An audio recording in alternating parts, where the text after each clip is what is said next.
अनुसार प्राप्त करके तुम्हारे कर्म के भोग के लिए उपस्थित है वो। अब उसे तुमने अपनी पत्नी मानकर गाढ़ आसक्ति कर ली तो नवीन दुर्गति तैयार हो गई। कौन है वो तुम्हारी, जानते हो? नहीं परिचय, कुछ वर्षों का परिचय और इसे सत्य मान लिया। और जहां वो परिवर्तन नाशवान दृश्य जगत का एक दृश्य ये शरीर परिवर्तित हुआ, नाशवान शरीर का परिवर्तन प्रतिपल हो रहा है, तुम समझ नहीं पा रहे, पर समझा तब जाता है जब वो मृत्यु को प्राप्त होने का समय आता है। तब समझ तुम्हारी किसी काम की नहीं रहती। मन पछितई है अवसर बीते। सुत बनितादि जान स्वार्थ रत ना करो नेह सभी थे। स्नेह मत करो, स्नेह प्रभु से करो, प्रभु का भाव रख कर करो। कहने की कास्तव तनया, ये जो तुम्हारे पुत्र रूप में आया है, ये कौन है जानते हो? तुम्हारे कर्म का भोग भोगाने के लिए वही भगवद अंश आया है। ये कुछ समय के लिए आया है। शुभ कर्म तो वो सुख प्रदान करेगा, अशुभ कर्म तो दुख प्रदान करेगा, लेकिन वो तुम्हारा नहीं है। आप उसका परिचय नहीं जानते जो पुत्र रूप में आया हुआ है। स्थिरमति रेतन मृति मनुगणया, तुम्हारी बुद्धि स्थिर नहीं है, इसीलिए तुम समझ नहीं पा रहे कि गणना नहीं कर पा रहे हो कि तुम्हारी एक एक श्वास व्यर्थ में नष्ट हो रही है। आखिरी श्वास अहा किमद्य ना पश्यसि मरणम, क्या तुम देख नहीं पा रहे हो कि तुम्हारी श्वासें कम हो रही हैं, तुम मृत्यु की तरफ जा रहे हो। तुम्हारा शरीर कभी भी अचानक छूट सकता है। ऐसा नहीं कि आप वृद्धावस्था में ही जाकर मरेंगे।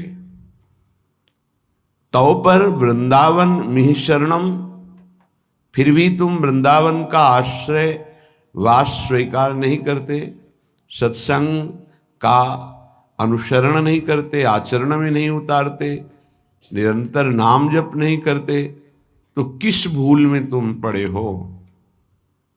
तुम्हारे पास पत्नी है, पुत्र है, संपत्ति है, इस भूल में? ये तुम्हारी नहीं है। कुछ समय के लिए तुम्हारे प्रारब्धानुसार ये संयोग बना है, बस बिछुड़ जाएगा, इसे तुम रोक नहीं पाओगे।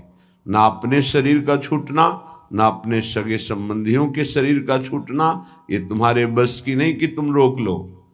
तो क्या करें? सबको छोड़ दें? नहीं, सब में भगवत भाव करो, अपने धर्म का पालन करो, खूब नाम जप करो। जीवन सार्थक करने के लिए बहुत आवश्यक है। अगर आप इनके मोह में फंस करके भगवत विमुख जीवन व्यतीत कर रहे हैं तो निरर्थक जीवन है।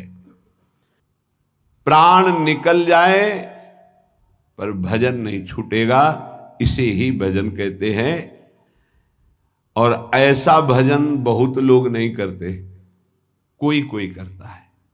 पूज्य बाबा के सब कर सकते हैं, सामर्थ्य सब में है ऐसा भजन करने की, पर वो लगन नहीं है, वो अगन नहीं जगी भगवत साक्षात्कार करने की।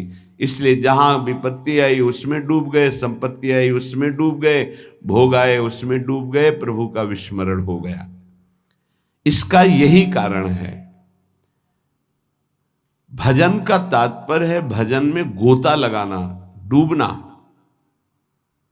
बस चल रहा है मंत्र नाम, उसी के श्रवण में डूबा हुआ उपासक। डूब करके भजन किया जाए तो 6 महीने में भगवत साक्षात्कार कर लिया ध्रुव जी ने। डूब करके गोता लगाया, 6 महीने भजन में भगवान का साक्षात्कार कर लिया। और अगर तन्मयता नहीं है भजन में तो बहुत लंबा समय निकल जाता है। देखो, इस मन को देखा, अगर इसको भजन का सुख आप नहीं दोगे तो ये रुपए की गणना का सुख करने लगेगा। कई बार हमने कहा बचपन से इसी बात की पढ़ाई है, मन की वृत्ति की। आप देख लेना, अनुभव करना। अगर आपको प्रियाजू के भजन में गुरु की आज्ञा के अनुसार तन्मयता नहीं आ रही है तो आपका अर्थ के प्रति भाव आ जाएगा। अनंत ब्रह्मांडों में कितना ऐश्वर्य है और वो मायाकृत एक पलक झपकते श्री भगवान ने रचा है। ऐसे श्री भगवान को अधीन करने वाली प्रियाजू का आश्रय हृदय में रहे तो और फिर क्या। पर उस भजन न होने के कारण हमारी स्थिति अपने आश्रय तत्व पर नहीं होती। आश्रय हुआ ही नहीं, होने का अवसर मिला लेकिन हमने फिर भी वही लौट कर आश्रय कर लिया, पलट गए, फिर वही आश्रय कर लिया। सन्मुक्ता से जो एकदम परिवर्तन होता है, एकदम विमुक्ता के लिए माया अपना जाल रचती है। स्पष्ट देख, तू इससे एक बहुत बढ़िया महल बना सकता है, तू बहुत बढ़िया कार ले सकता है, तू हर सुख सुविधा ले सकता है। राजी हो गया। देखना सब व्यवस्था बढ़िया बन रही।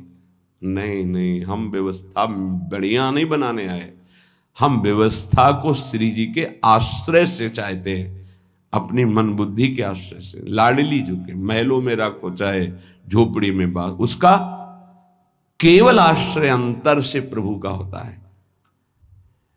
गृहस्थ और विरक्त की चेष्टाएं अलग होती हैं, निवृत्ति परक चेष्टा और प्रवृत्ति परक चेष्टा, बस ये ध्यान रखना है।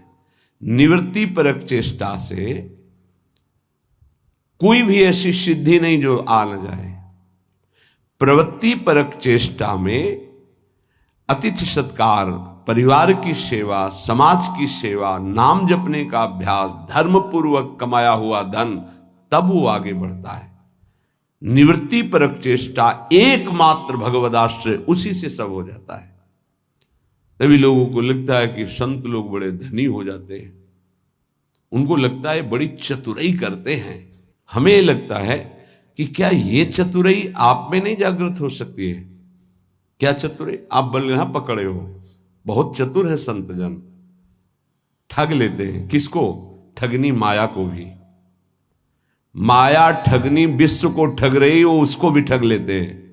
वो बड़े चतुर हैं। रामई भजई ते चतुर नर, क्योंकि उस सच्चिदानंद का नाम एकत्रित किए हैं। एक नाम के ब्याज में पूरा त्रिभुवन नहीं है, उसकी बराबरी हम नहीं कह रहे नाम की ब्याज में। एक नाम त्रैलोक ही तारे, जो न ले सो जन्म ही हारे। अभी अपने लोग महिमा नहीं जानते नाम की, सच्ची मानिए। किसी ने कहा कि समस्त संसार को तो हम दुखी में देख रहे हैं, अगर विश्व में कोई सुखी है, वो उपहास के प्रति शब्द थे। अगर विश्व में कोई सुखी है देखा जाता है तो संत जन देखे जाते हैं। उनका तात्पर्य अध्यात्म से नहीं था, उनका तात्पर्य भोगों से, विषय सामग्री से, वैभव से था।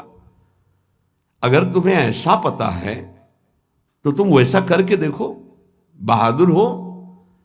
तुम्हारे में चतुराई की कोई कमी है क्या? बड़े चतुर हो।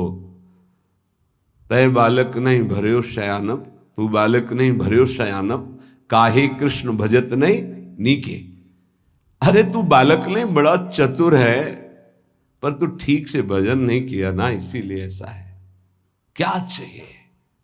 त्रिभुवन का सर्वश्रेष्ठ पद 5 वर्ष का बालक प्राप्त कर लिया गुरु जी, क्या चाहिए? अखिल लोक चूड़ामणि भगवान के पास क्या कमी है? पर आपको उतना भजन करना पड़ेगा, आपको वैसे समर्पित होना। उस 5 वर्ष के बालक ने मां का प्यार, पिता का प्यार, राज्य सुख, शरीर सुख, सब भयों को त्याग करके इसी मथुरापुरी में आकर भजन किया। इसे मधुपुरी कहते हैं शास्त्र भाषा में। यहीं आकर के भजन किया और यहीं स्वयं सच्चिदानंद भगवान आकर दर्शन दिए और उनकी कामना पूर्ण की, उच्च पद की। गोता लगाना अर्थात उसमें डूबना, अर्थात उसका ऐसा दृढ़ चिंतन कि गुंजायमान केवल मंत्र और नाम हो रहा है। तुमसे सच्ची कहते हैं ये जीव बड़ा पागल हो गया है, माया में, सत्य वस्तु को समझ ही नहीं रहा। पूज्य बाबा कह रहे उसको यही पता नहीं कि मैं यहां कमाने के आया हूं मृत्यु लोक में। पागलों की तरह घूम रहा है, कभी ये बटोर रहा है कभी वो बटोर रहा है। उसका लक्ष्य ही नहीं पता चल रहा कि तू आया क्या लेने यहां है, क्या कमाई करने आया है, उसको समझ में नहीं आ रहा। कई बार कहा ऐसा कमाई और ऐसे देश में कौन रहना पसंद करेगा। किसी भी देश में अगर ऐसी पद्धति हो कि आप यहां आइए, आपको घर मकान भोग सामग्री सब मिलेगी, बहुत ध्यान से सुनिए, पर जब आप हमारे देश से जाएंगे तो आपका कपड़ा तक उतरा लिया जाएगा। सब सुविधाएं मिलेगी, जब जाओगे तो कपड़ा तक उतरा लिया जाएगा। अब आप ऐसे देश में रहना पसंद करेंगे? ऐसे देश की कमाई पसंद करेंगे? कोई भी बुद्धिमान नहीं पसंद करेगा। और आप ऐसे ही देश में हैं जिसका नाम मृत्यु लोक है। कपड़ा तो कपड़ा रहा, आपका शरीर भी छीन लिया जाएगा। यहां की इस देश की कोई भी वस्तु लेकर आप नहीं जा सकते। अब आप विचार कीजिए, आप कितने बड़े बुद्धिमान हैं और क्या कमा रहे हैं। खास बात है जब आप अपने देश को यहां से जाएंगे, अपना देश है भगवत देश, और आपके पास जाने का किराया भी नहीं रखा जाएगा और आपकी पोशाक उतार ली जाएगी, तो आपका यहां शरीर भी छीन लिया जाता है, शरीर संबंधी छीन लिए जाते हैं, बैंक बैलेंस छीन लिया जाता है, प्रॉपर्टी छीन ली जाती है। अब आपके पास रहा क्या? पूरे जीवन में जो पाप और पुण्य कर्म किए। पुण्य तो कोई बिरला ही कर पाता है, नहीं पाप ही होते हैं। अगर पुण्य हुआ तो उसे बचा नहीं पाता है, वो चार लोगों से कहकर खाली हो जाता है, पुण्य नष्ट हो जाता है। पुण्य अगर हमने कुछ पुण्य किया और कह दिया अपनी वाणी से, चार लोगों के बीच में अपनी प्रशंसा कर ली, तो तप पुण्य साधना ये सब क्षीण होने लगती है। हम वृंदावन गए थे, 100 साधुओं का भोजन कराया और फिर ऐसा ऐसा ऐसा, और संत जन कह रहे थे कि ऐसा भोजन तो आज तक हमने नहीं पाया भगत जी, आपने जैसा पवाया।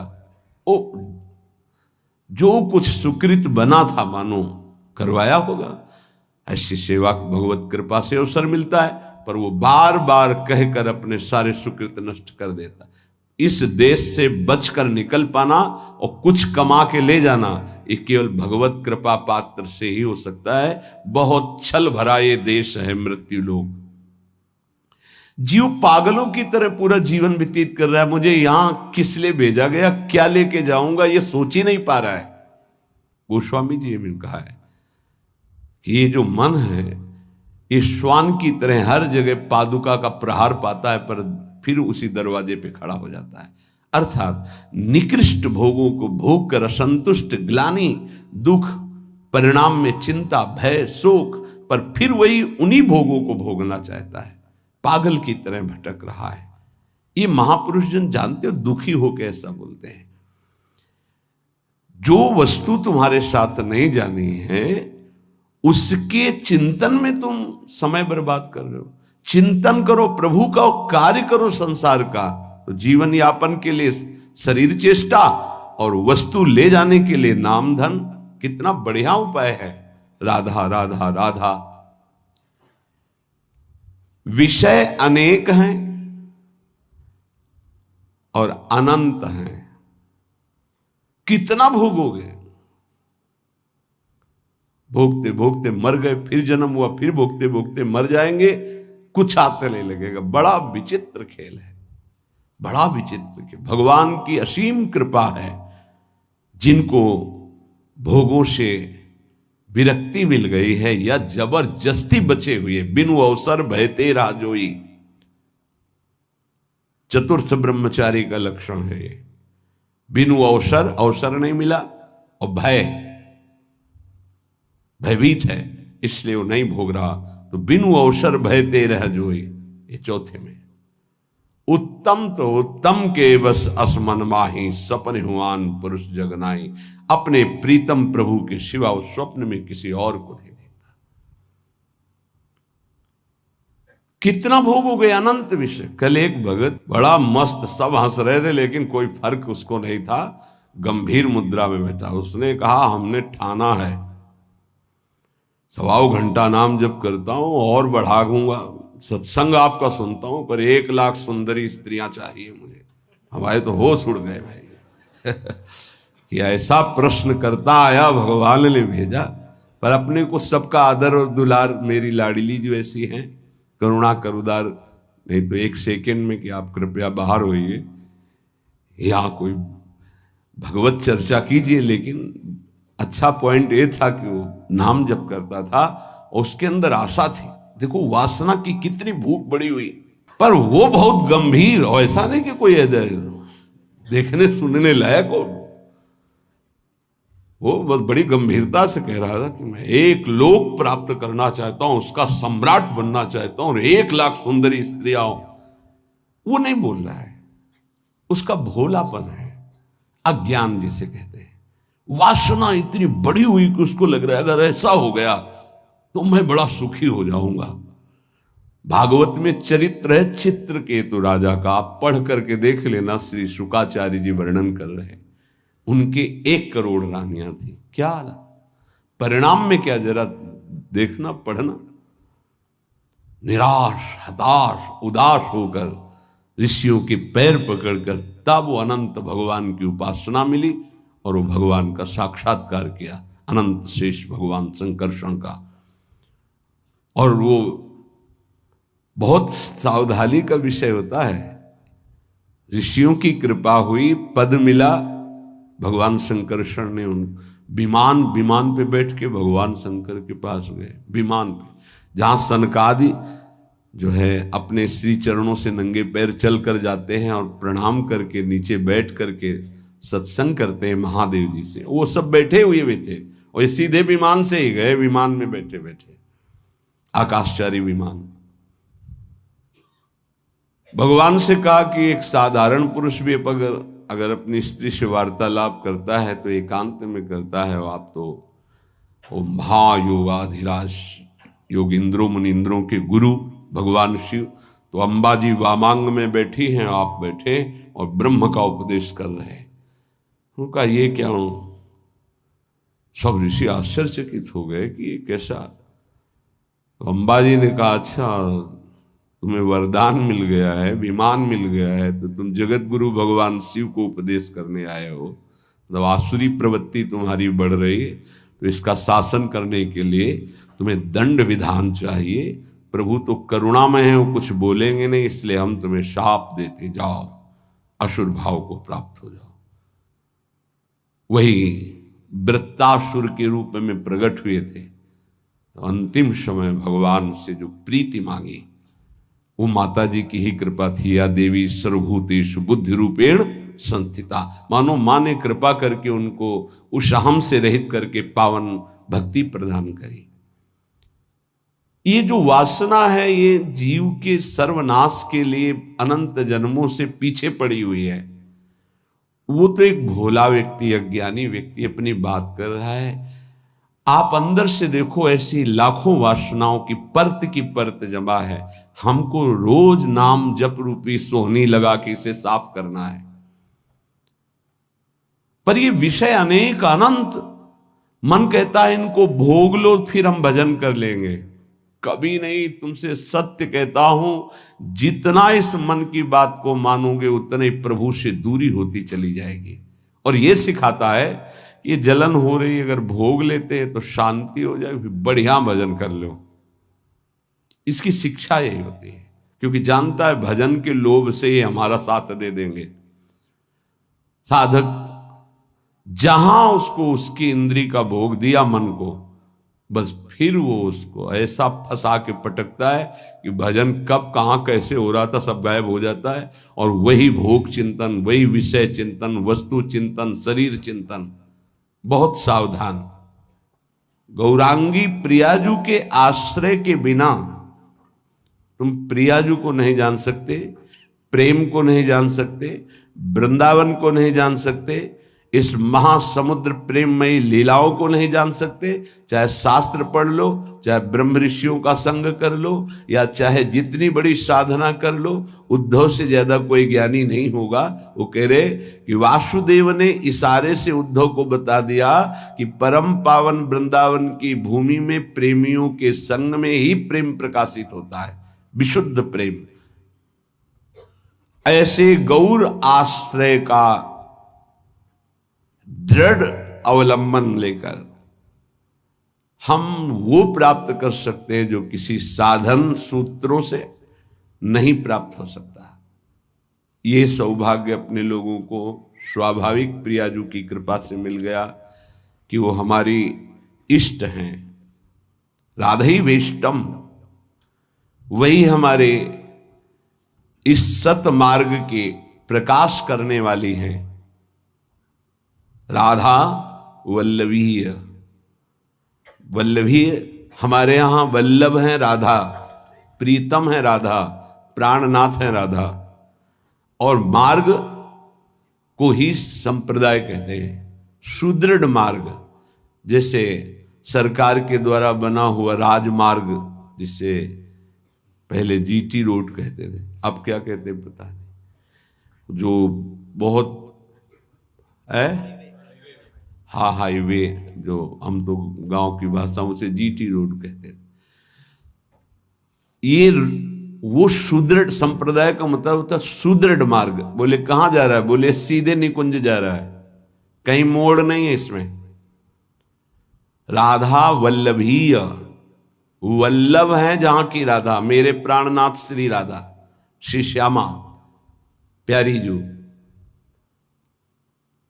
इस मार्ग की प्रकाशक स्थापना करने वाली श्री स्वामिनी जी, राधैवेष्टम संप्रदायिक कर्ता आचार्यों, अपने मार्ग का स्वयं उपदेश करने के लिए वही हित सजनी हैं, दूसरा कोई नहीं। हित सजनी, वही हित प्रेम सखी के रूप में, वही हित प्रेम आचार्य के रूप में, वही हित प्रेम गुरुदेव के रूप में। मंत्रदहा, मंत्र का दान करने वाली श्री किशोरी जू ही है। निज मंत्र स्वयं स्वामिनी जू ने श्री हितजू महाराज को प्रदान किया। मंत्रदह, मंत्रदाता, सदगुरुश्य, परम सदगुरु श्री लालजू महाराज हैं। कृष्णे वंदम जगत गुरु, ऐसे कृष्ण की वंदना करता हूं जो जगत गुरु स्वरूप में विराजमान हैं। चाहे वेदांत हो, चाहे योग हो, चाहे भक्ति हो, चाहे कर्म योग हो, सबके गुरुदेव श्री कृष्णचंद्र जो हैं। किसी भी संप्रदाय का, किसी भी मार्ग का, किसी भी भाषा का हो, गीता जी का आश्रय लेता ही है। गीता जी श्री जगत गुरु भगवान श्री कृष्ण के श्रीमुख से स्वयं प्रकट हुई है। जैसे वेद श्वासों से, ऐसे वाणी से गीता जी, श्री जगत गुरु भगवान की वाणी है गीता जी। कोई ऐसा नहीं है विश्व में जो गीता जी को न मानता हो। गीता जी की व्याख्या उर्दू में, अंग्रेजी में, हिंदी में, संस्कृत में और बहुत बड़े बड़े महापुरुषों ने की, हर संप्रदाय के महापुरुषों ने की।